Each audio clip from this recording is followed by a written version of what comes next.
ভেলকি কবিতা বইয়ের অন্তর্গত সাক্ষী নিতাই, জয়দেব দাস। উকিলবাবুর নাম আছে বেশ, ভালোই লড়েন কেস, কিন্তু বাপু ছিল যে তার ভীষণ বদ অভ্যেস।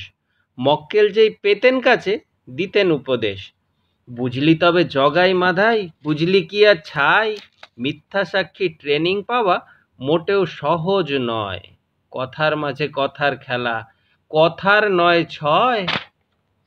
সাক্ষী দিত মিথ্যা বাপু নিতাই চট্টরাজ, শুনতো সবাই অবাক হয়ে, শুনতো উকিল জাজ। একবার এক মস্ত দাদা মুরগি চুরির দায়ে ফেসেছিল বিশাল ভাবে ভীষণ ঝামেলায়, এসেই বলে জামিন দিলাও মুরগি চুরির দায়। ভরসা আমার নিতাই ছিল, বলেছিলাম তাই, মাথার ওপর নিতাই বসে কোনো ভয় নাই। ভরসা পেয়ে বললে দাদা, হো তাই তাই, সংবিধানের বিধান যত রক্তে ছোটে তার, যুক্তিগুলো দেবে যখন জাজের বাবাও সার। শুনুন তবে কীর্তিকলাপ, বলছি তোমায় তবে, নিউ টাউনের কেসটা যেন তারিখ ছিল কবে। কেসটা বড় জটিল ছিল, সত্যি বলছি দাদা, কি যেন নাম, চুরি গেছে সুবল ধোপার গাধা। চুরির দায়ে সুবোধ বাবু এসেছিলেন জবে। নিতাই বলল, এর একটা হেস্ত নেস্ত জলদি করতে হবে।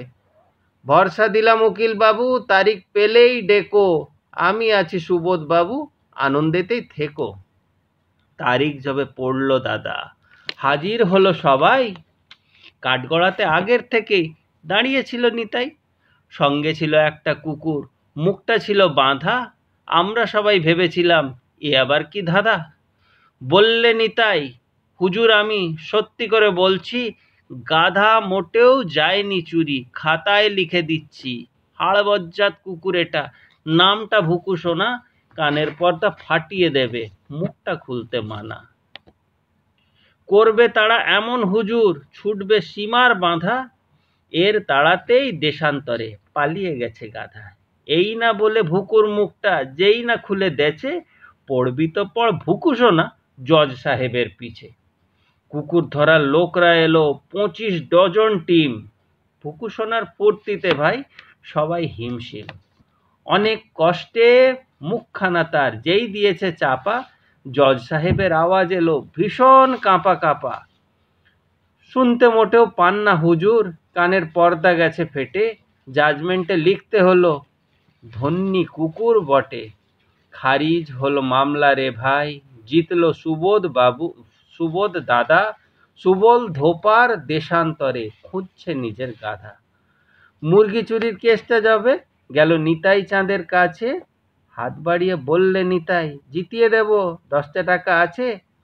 উকিল বাবুর ঘাড়টা টেনে বললে কানে কানে, তারিখের পর তারিখ শুধু, যেন আর কেউ না জানে।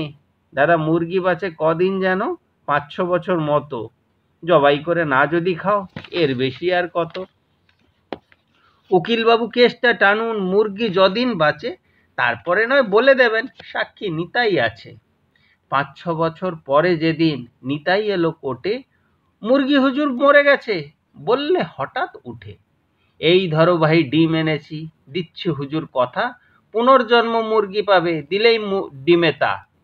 বললে নিতাই, শুনুন বাবু এসব কেসের নাইকো মুন্ডু মাথা, কোর্টের সময় নষ্ট করে বাড়ান কেন কথা। অবাক হয়ে রইল সবাই, বললে উকিল জাজ, মক্কেলেরা বলল সাবাস নিতাই চট্টরাজ। ধন্যবাদ।